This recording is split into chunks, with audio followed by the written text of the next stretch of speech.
কি মোটিভেশন দিছে?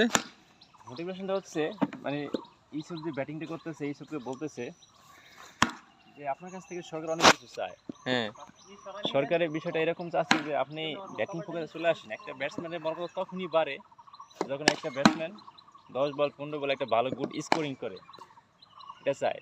আর তখনই আপনার ব্যাটসম্যানের চাহিদাটা চলে আসবে, যেটা আপনি চাবেন আর কি। করি যে করিমের ব্যাটিং সম্পর্কে কিছু বলো তো। করিম তো ওয়েল ব্যাটিং। হ্যাঁ করিম ওয়েল ব্যাটিং। Well batting. ওই যে করিম, এই যে করিমের কোচ, আর এই যে শোয়েব টায়ার বয় আমাদের, ও তো ব্যাটিংয়ের জন্য পাগল হয়ে থাকে অল টাইম, ব্যাটিং আর পায় না, সারাদিন তো ব্যাটিং করে। এই যে আমাদের good batsman cover dive master Yusuf, দেখছেন শট দেখছেন?